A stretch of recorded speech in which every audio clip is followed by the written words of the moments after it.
walaupun lebih bokis ya. Dulu orangnya Budi mana sekarang lebih ya, bokis. cara berpakaiannya kita lebih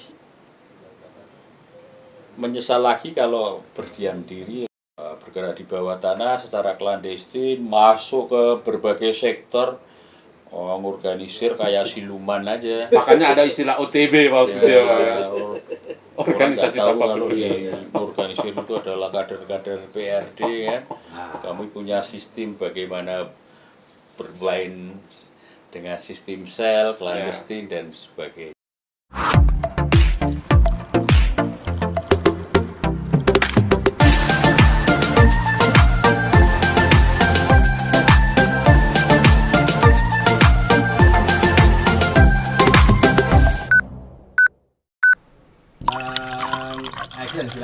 Jumpa lagi dalam orkes obrolan keren setia kawanan. Kita salam dulu ya. Salam dulu. Pemirsa. Assalamualaikum warahmatullahi wabarakatuh. Salam sejahtera, salam kebajikan. Bang Oke, Epi. hari ini kita mendatangi salah satu tokoh yang saya sebenarnya baru dengar, tapi kiprahnya kayaknya saya sudah membaca dari tahun 90-an. Menurut saya Pak, kita kayaknya seumuran Pak. Saya kuliah mungkin di tahun 90-an Pak ya. Kuliah 90. Jadi kita seumuran Pak. Tapi gini, saya mungkin cuma mahasiswa biasa. Pak Peter ini mahasiswa luar biasa karena punya cita-cita yang sangat tinggi. Dan kalau saya ingat-ingat sih Pak, nekat Pak Peter dengan teman-teman tuh nekat, kira-kira gitu Pak.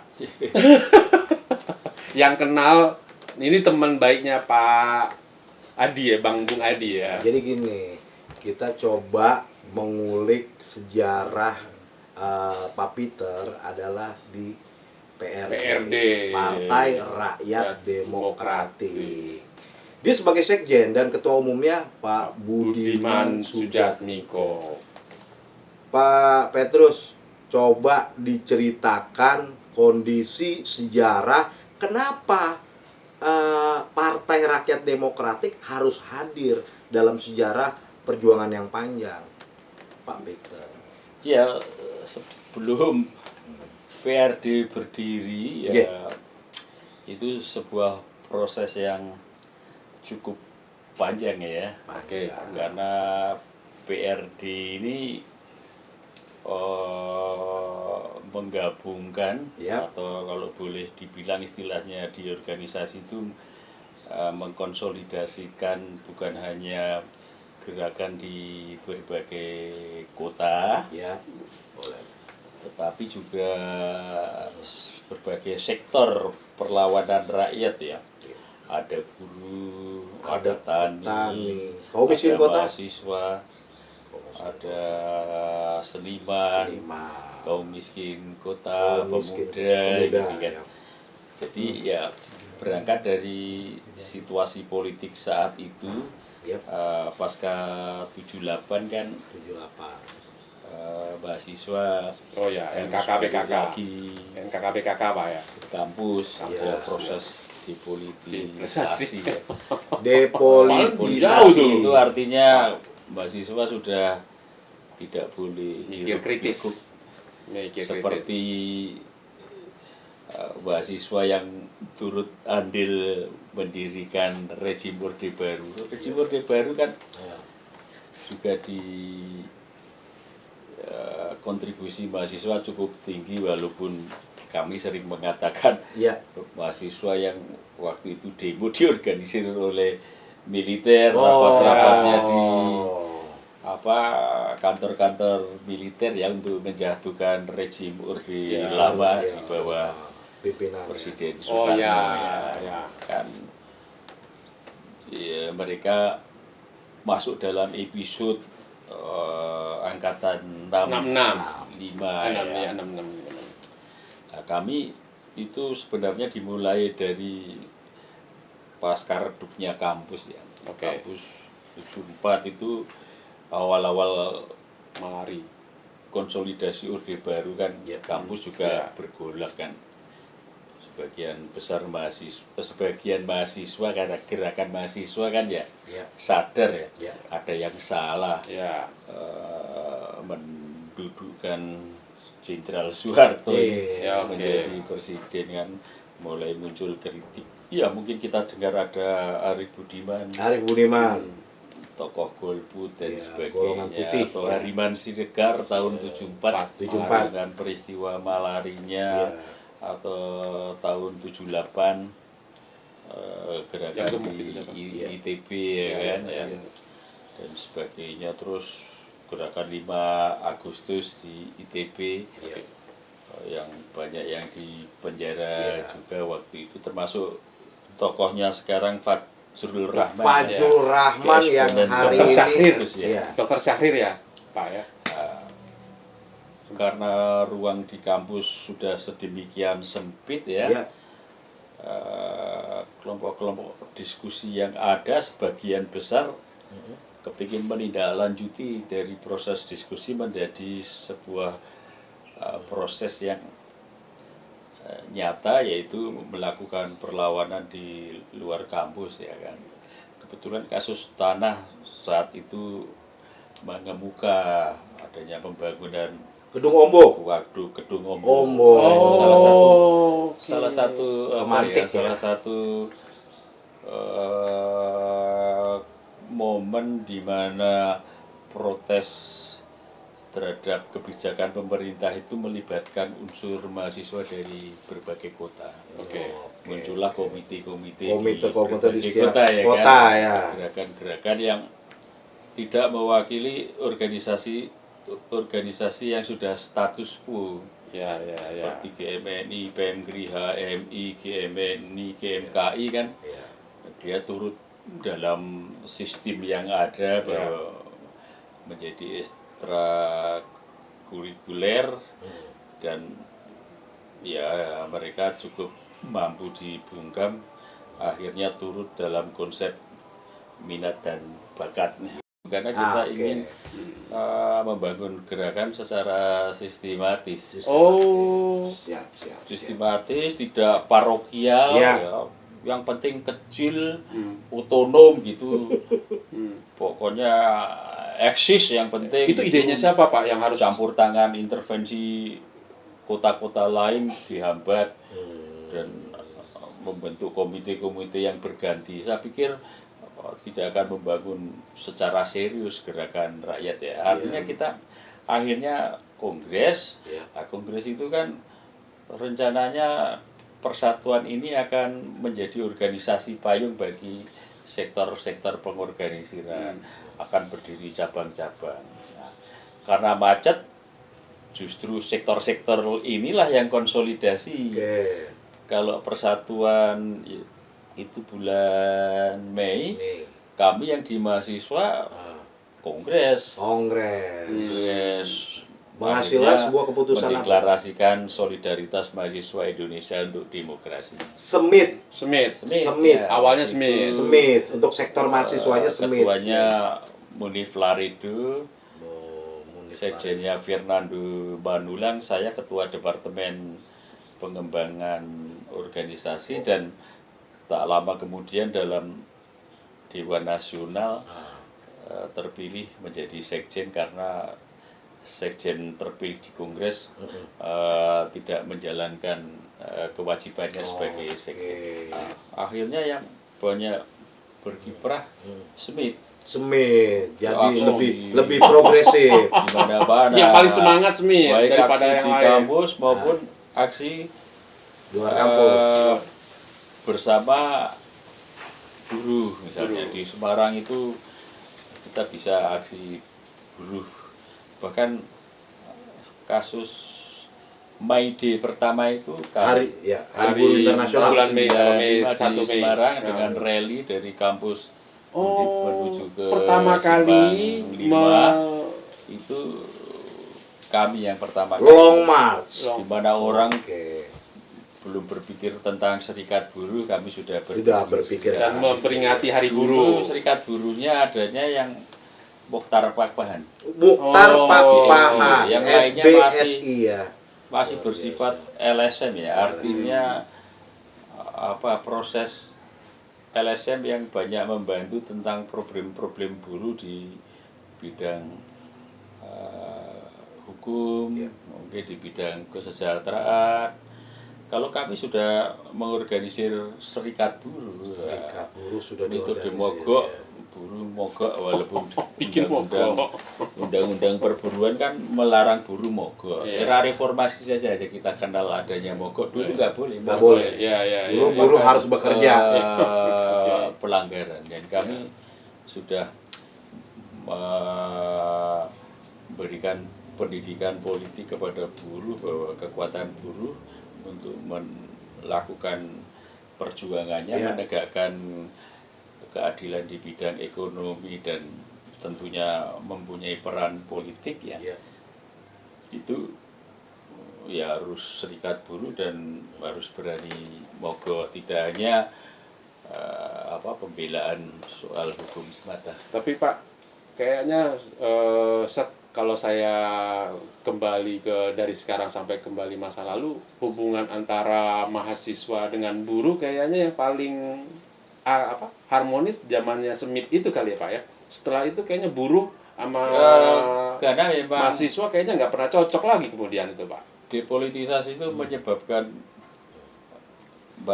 mahasiswa juga tidak punya akses ke gerakan rakyat ya kan, hanya segelintir orang kan, akhirnya organisasi-organisasi ekstrakurikuler itu kan lebih banyak berkecimpung di Tapi sekarang buruh juga udah nggak dekat sama mahasiswa ya Pak ya? Iya, mereka tidak. Kita yang cukup intens karena teori yang kita pakai adalah memandang bahwa gerakan buruh itu adalah motor dari proses perjuangan menegakkan demokrasi kerakyatan. Itu salah satu awalnya situ konsistensi dia melawan dan jumlahnya yang begitu besar, akhirnya ada prioritas sektor dalam hal ini buruh, terutama di Jabodetabek dan Semarang karena kota industri dan Surabaya pemupukan besar yang pernah kita lakukan ada di kota itu, dan kebetulan tiga-tiganya represif. Represif. Tadi Smith ya, FNPBI juga bisa Front Nasional Perjuangan Buruh Indonesia. Front Nasional Perjuangan Buruh Indonesia yang diketuai oleh Dita Indasari. Yang hari ini di partai PKB ya Pak ya. Mahasiswa ada yang dideploy ke buruh, akhirnya dia tidak bergerak di kampus tetapi lebih ke buru-buru, mengorganisir pabrik ya kan, punya perjuangan. Nah, dengan Smith inilah metode perlawanan di mana mahasiswa mendampingi aksi mogok menjadi sangat efektif karena bikin kewalahan pemerintah itu Pak. Senjatanya bikin pusing Bapak ya. Pengetahuan itu dan pengalaman perlawanannya kan ada di mahasiswa. Ada mahasiswa bikin pusing pemerintah. Bapak berarti ya waktu itu ya. Ada mahasiswa yang bikin pusing pemerintah. Berarti teman-teman Bapak dan Bapak ya waktu itu ya. Ini tokohnya. Sampai akhirnya dari Smith bisa ke PRD dan kenal Budiman. Smith gimana? Dari Smith terus menjadi PRD itu prosesnya gimana Pak? Prosesnya lahir Smith, lahir buruh, lahir tani, STN, lahir Jaker yang ketuanya Wiji Tukul ya kan, yang hari ini hilang ya. Kaum miskin kota, KMK ya, Jakarta, Serikat Rakyat Suruh. Itu ngumpul semua. Akhirnya perlawanan berkorban di mana-mana. Pemantik ya. Aliansi buruh mahasiswa, aliansi mahasiswa dengan tani itu sering yang kita lakukan di berbagai kota. Kadang melakukan dengan aksi-aksi nasional ya. Ya itu bikin rame. Saya punya datanya, aksi-aksinya di mana dan sebagainya, dia mewarnai bahwa itu dari 94 sampai sudah melakukan terobosan turun ke rakyat ya. Artinya proses depolitisasi pun akhirnya bisa disiasati. Sekitar menjelang akhirnya persatuan yang kita buat macet tadi dilanjutkan prosesnya itu menjadi para peserta kongres persatuan itu akhirnya melakukan gerakan penyelamatan organisasi, sehingga lahirlah Presidium Sementara Persatuan Rakyat Demokratik, di mana Budiman menjadi ketua Presidium Sementara yang tugasnya adalah menyelenggarakan kongres secepatnya. Budiman lah mengajak organisasi-organisasi yang waktu itu mengikut dalam kongres persatuan seperti SEBIT kan sudah lahir akhirnya kan, terus STN, Jakarta dan sebagainya sepakat menghadiri kongres luar biasa sebenarnya kan, KLB, kongres luar biasa Persatuan Rakyat Demokratik tanggal 14, 15, 16. Pada tanggal 15 dibahas tentang pasal bahwa sejak hari itu Partai Persatuan Rakyat Demokratik berubah menjadi Partai Rakyat Demokratik. Pasalnya dibahas tanggal 15. 15 bulannya apa? April tahun 96. Terus salah satu program politiknya adalah pengawasan pemilu melalui KIP, ya kan. Akhirnya lahir KIP di mana Gunawan Majalah Tempo menjadi ketua, Mulyana W. Kusuma menjadi sekjen, ada Nurkolis Masjid di situ bergabung. Terus menyatakan dukungannya kepada PDI Perjuangan di bawah kepemimpinan Megawati yang saat itu diobok-obok oleh pemerintah. Karena Megawati tampil menjadi tokoh partai yang berani mengambil jalan melawan oposisi terhadap terhadap pemerintah ya, Orde Baru ya. Dianggap itu membahayakan karena ya satu Megawati punya karisma, dia terahnya Soekarno dan dia membangkitkan radikalisasi masa PDI di bawah. Kita mendukung pasca Kongres Medan yang Megawati dicopot. Setiap hari kita juga mendukung acara mimbar demokrasi di kantor DPP PDI di mana gelombang rakyat untuk datang mengekspresikan dan sebagainya. Dia menjadi satu momen pendidikan politik yang luar biasa yang tidak kita ketemui selama 32 tahun ini. Yang selama ini hanya mahasiswa yang teriak-teriak di kampus, kecil-kecil kami ada di DPRD, ada di DPR RI, ya kan. Ini ada di jalan yang namanya Diponegoro setiap sore juga macet. Rakyat melihat dan itu dipandang akan melahirkan efek bola salju dan akan ditengarai embrio people power karena ya. Saya sempat ada itu. Suasana batin wacana Mega dan teman-teman PDI sudah pada konsep suasana batin people power. Betul. Karena kita mendampingi mereka di berbagai kota. Kita ketemu Budiman, ketemu Taufik Kemas. Saya sering mendampingi Budiman di rumah jabatan DPR untuk merumuskan aksi-aksi bareng di berbagai kota. Merumuskan aksi-aksi bareng bukan hanya bersama PRD tetapi bersama Gerakan Demokrasi karena waktu itu lahir Majelis Amanat Rakyat Indonesia. Itu ada SPSI, ada Sri Bintang Pamungkas, ada Ridwan Saidi, ada PNI, macam-macam semua. Waktu itu orang mulai muncul situasi memanas ya, politik memanas waktu itu. Gerakan LSM, terus gerakan pro demokrasi, mahasiswa dan sebagainya mulai muncul dan punya kesadaran untuk membangun front persatuan ya. Beberapa hari menjelang Pak nanya Pak, itu dari mulai situ bisa akhirnya sosok Budiman muncul di situ kan sebagai ketua PRD ya? Iya, Partai Rakyat Demokrat. Iya. Nah, pengenalan Bapak ke Pak Budiman seperti apa tuh sosoknya? Pengenalan secara pribadi sosok Budiman Sujatmiko, perkawanan Pak Hari dengan Pak Budiman tuh seperti apa di PRD? Karena ikoniknya ya, PRD ini kan identik dengan Budiman. Ketika meletus 27 Juli, Pak Hari, Budiman dan kawan-kawan lain adalah ya kan pada waktu itu kan ditangkap-tangkapi. Gimana Pak? Ya tidak ada yang salah dari Budiman. Kami satu barisan, bahkan lebih cenderung mempunyai rasa kekeluargaan. Oh ya. Ya bertemunya intens, setiap hari merumuskan ya, setiap hari rapat. Kenangannya saya juga sering main ke rumahnya di Bogor, ya kan?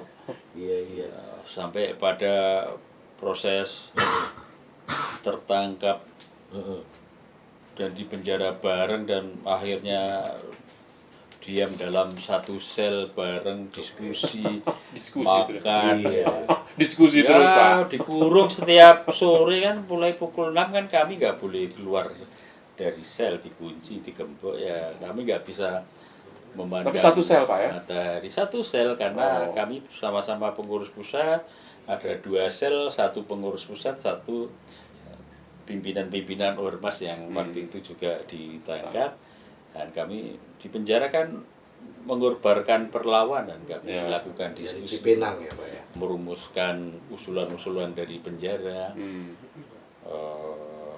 ada korespondensi dengan teman-teman yang bergerak. Masih jalan walaupun di dalam ya. Nggak terputus karena kan PRD cukup cepat terkonsolidasi walaupun dicerai berikan, diporak-porandakan setelah 27 Juli. Malah solid ya. Terkonsolidasi. Mereka kan menyatakan diri bergerak di bawah tanah. Coba di Google.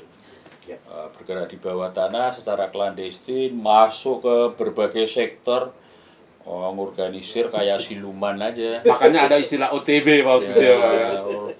Organisasi tanpa pendiri. Organisir itu adalah kader-kader PRD kan. Kami punya sistem bagaimana bermain dengan sistem sel, klandestin dan sebagainya. Pak Hari, saya ingin tanya Pak Budiman dan Pak Hari tertangkapnya posisinya ada di mana ketika dinyatakan dalam 27 Juli? Menolak menyerahkan diri dan kami mengorbankan perlawanan. Jadi posisinya itu ya buron, ya mimpin perlawanan. Ya mimpin perlawanannya dengan apa? Dengan ini, dengan mencetak selebaran sebanyak mungkin dan mencoba bagaimana berkomunikasi dengan cabang-cabang di bawah syarat-syarat perburuan ya. Kami kan diburu di mana-mana. Fotonya dipajang di mana-mana, dikutuk di mana-mana.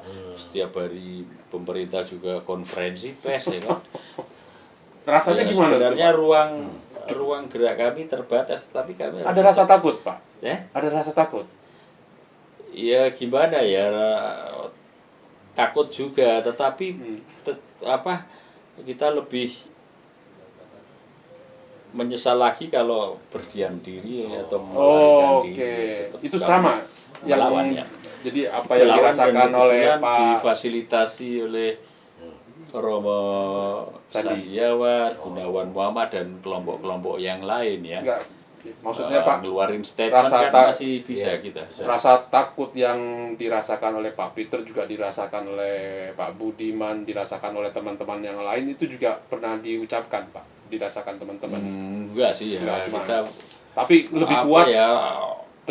Kalau sebenarnya bukan sebuah keterkejutan, kita akan menghadapi situasi semacam ini. Karena kan ini konsep baru ya, konsep di mana kami ingin menyatakan diri melakukan perlawanan. Kami ini pimpinannya. Iya. Organisasi kami ini sekretariatnya di sini, bukan sembunyi-sembunyi. Iya.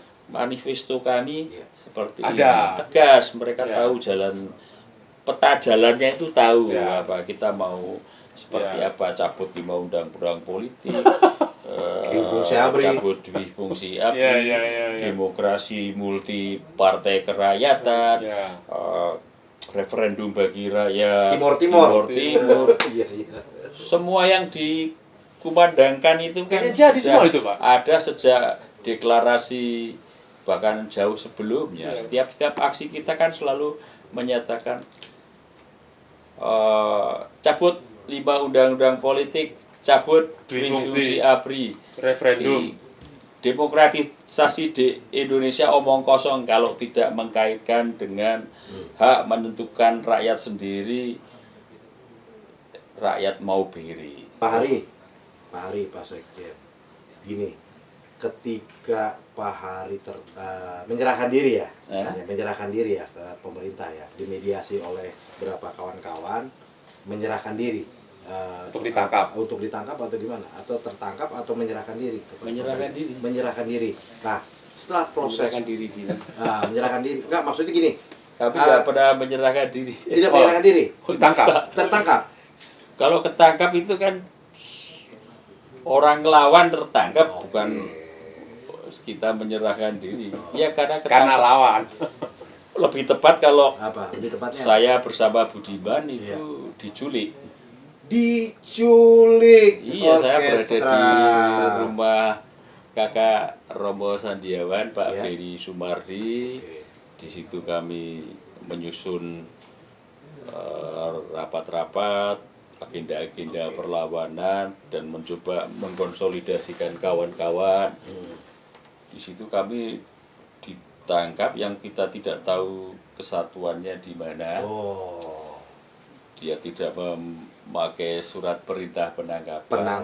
Tidak mengatakan saya adalah Polda, saya adalah siapa.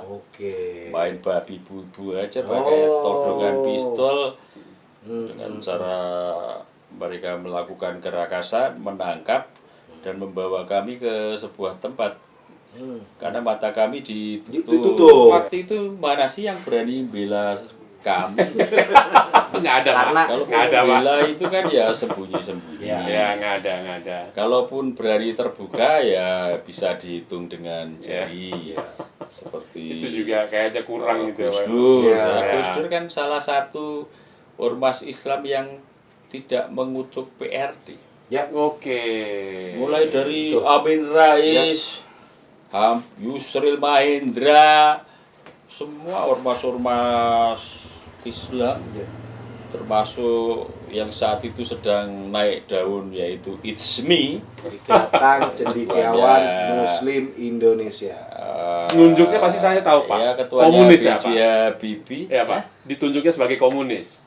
Ya, sebagai komunis, sebagai dalam kerusuhan dalam 27 Juli. 27 Jadi Juli. cuma hanya Gus Dur ya? Sebuah ingin menggulingkan Pemerintahan yang sah. Ngeri kali, Pak. Loh, sejarah mencatat bahwa peristiwa itu peristiwa yang mengerikan setelah histeria 65. Iya. Di mana situasi politik begitu mencekam, pemerintah memperlakukan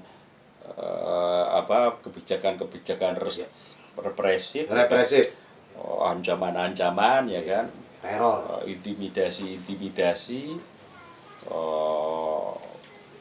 sehingga sebenarnya bukan hanya kami saja yang disasar, tetapi ingin membungkam gerakan demokrasi secara keseluruhan yang saat itu mulai bersemi. Ya, jadi sebenarnya dalam kerangka menghentikan itu. Sebagai sosok yang sosok nomor 2 di PRD berarti ya, dan yang dekat dengan Pak Budiman berarti ya. Ya. Kenangan yang paling Bapak ingat dari sosok Budiman ketika dalam masa pergerakan itu apa, Pak? Kenangan apa? Kenangan waktu itu sedang berjuang bersama-sama dengan Budiman, apa yang paling mengena di hati Pak Peter Hari? Ya, kenangannya gimana ya? Banyak sakit. Banyak sakitnya. Ya, sebagai seorang waktu itu yang disebut aktivis ya sebenarnya bukan hanya soal hal-hal yang mencekam saja, yang romantis juga ada. Romantis. Seperti apa romantisnya? Ya, seperti apa Pak Ari? Romantis. Kalau yang romantis itu, Budiman kan selama itu dikenal sebagai tokoh aktivis yang tidak mempunyai kecenderungan ingin pacaran. Jadi Pak Budiman jarang pacaran. Ya serius dengan apa yang dia tekuni ya sebagai aktivis, bahkan banyak yang menyematkan ke dirinya bahwa Budiman akan kawin dengan revolusi. Kawin dengan revolusi, anaknya adalah kecenderungannya itu dia. Ya. Bahkan jatuh cinta pertamanya itu saat itu pun dia bingung bagaimana mendekati seorang cewek. Pak Budiman. Kalau dikasih bunga, cewek itu luruh nggak ya? Ya. Tertarik nggak dengan bunga? Kalau Bapak gimana, Pak? Budiman terlalu banyak membaca fiksi juga kan.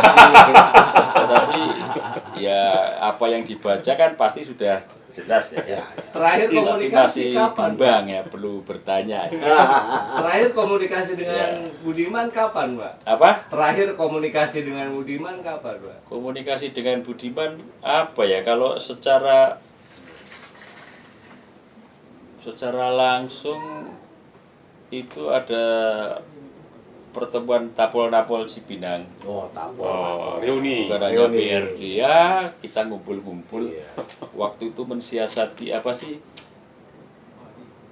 Kebakaran LP Tangerang yang menewaskan napi begitu banyak. Waktu itu kita konferensi pers, rilis sih tepatnya kita nggak mampu konferensi pers rilis. Udah lama tuh berarti. Mengecam penjara yang begitu tidak penuh. memperhatikan nasib para Warga. napi. Ada perbedaan nggak, Pak? Negerinya gitu. Ada perbedaan sebagai pejuang zaman Budiman waktu berjuang dengan Budiman. Saya nggak melihat ada yang salah, saya masih melihat on the track sih ya. On the track, oke. On the track. Budiman masih berbicara soal Perjuangan kerakyatan walaupun lebih bokis ya. Dulu orangnya Budiman sekarang lebih bokis. cara berpakaiannya, rasa kepercayaan diri ketika berbicara kan. Dia merasa selalu di atas. Budiman yang dulu tidak, cukup bersahaja. Sudah jadi elit. Cukup proporsional lah kalau berbicara sekarang sebagai politikus. Tapi itu kan perubahan yang tidak substansif ya, masih oke-oke saja. On the track saya lihat. Dia masih juga bermimpi tentang desa, kemajuan desa. Dia memang pilihannya waktu itu mengorganisir petani. Jadi anggota DPR juga on the track, dia berhasil memenangkan 2 periode di basisnya tanah petani berhektar-hektar. Dulu dia kan ditugaskan ngorganisir Cilacap, Jawa Tengah ya. basis dapilnya ada di sana kan. Kalau Pak, kalau ada sosok Budiman di depan, Bapak mau nyampein apa, Pak? Apa? Kalau di depan tidak ada Pak Budiman, Bapak mau menyampaikan apa? Pesan-pesan. Ya sebenarnya udah saya sampaikan kan dalam konferensi kemarin yang cukup menguras energi karena saya menumpahkan dengan penuh ekspresi ya. Kaitannya dengan langkah dia yang kemarin menemui Prabowo Subianto. Jadi Budiman menemui Prabowo, kemudian Pak Sekjen konferensi pers. Konferensi seperti apa sih Pak? Ya, saya selama ini nggak pernah ngomentari Budiman ya. Ya, betul. Tidak menjadi bagian yang mempertanyakan komitmen dia perjuangan selama menjadi anggota parlemen dan sebagainya kan. Aku masih memandang ada masih tidak terlalu berubah gitu, on the track dengan jalur dan gayanya dan taktiknya, karena tesis dia kan begini, ketika dia pulang dari sekolah di London kan, bahwa ya dia meyakinkan banyak teman-teman, kalian udahlah sekarang harus sekolah dulu, istirahat dulu dari gerakan sekolah, cari kepintaran, cari gelar ya kan, nantilah baru berpolitik. Kesukaan bareng. Itu yang satu. Kedua, dia tesisnya mengatakan gimana caranya sekarang duduk dalam kekuasaan, karena dengan kekuasaan itu mempunyai kemampuan untuk menggulkan perjuangan-perjuangan kita ke rakyat. Jadi jalurnya sudah kekuasaannya itu harus diisi oleh orang-orang progresif. Itu yang dikatakan ke kami. Pak Hari punya kesukaan bareng nggak dengan Pak Budiman Sujatmiko? Punya apa? Hobi bareng atau kesukaan yang sama? Apa? Kesukaan yang sama. Kesukaan yang sama, hobi bareng. Ada persamaan nggak? Ada kesukaan, aktivitas saya, yang di ya sama-sama pengagum klub sepak bola Real Madrid. Real Madrid. Halo Madrid. Sering diserang bahwa Real Madrid itu mendukung gerakan nasionalis ultra kanan. Tapi ya kaitannya tidak ada dengan politik, tetapi suka terhadap ya. Real Madrid. Real Madrid. Walaupun ultra kanan. Ya, yang lain selain sama. Setelah keluar kalau dulu waktu di dalam penjara beda sih, waktu itu kita beda kesebelasan. Saya penggemar Argentina waktu itu, dia apa ya lupa. Lupa. Jadi bola sama bola kesukaannya. Kesukaannya bola. Pokoknya rame lah. Rame. Kalau di luar biasa. Ada Piala Eropa, Piala Dunia itu di penjara rame. Rame. Termasuk atau ini Piala Champion ya kan. Kebetulan Eropa, saya penggemar MU, ada yang menggembari Bayern Munchen pernah champion antara MU sama Bayern Munchen. Tahun berapa itu lupa, lupa. Sudah detik-detik terakhir Bayern Munchen menang kan, tapi tiba-tiba David Beckham bisa dalam waktu 2 menit 2 gol masuk kan, itu ramai. Pak, pertanyaan terakhir. Pertanyaan terakhir. Pak Peter, itu pertanyaan saya terakhir.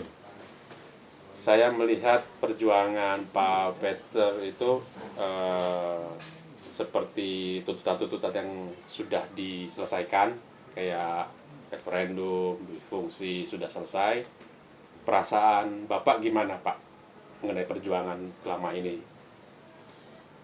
Ya saya ini kan sebenarnya salah satu bagian dari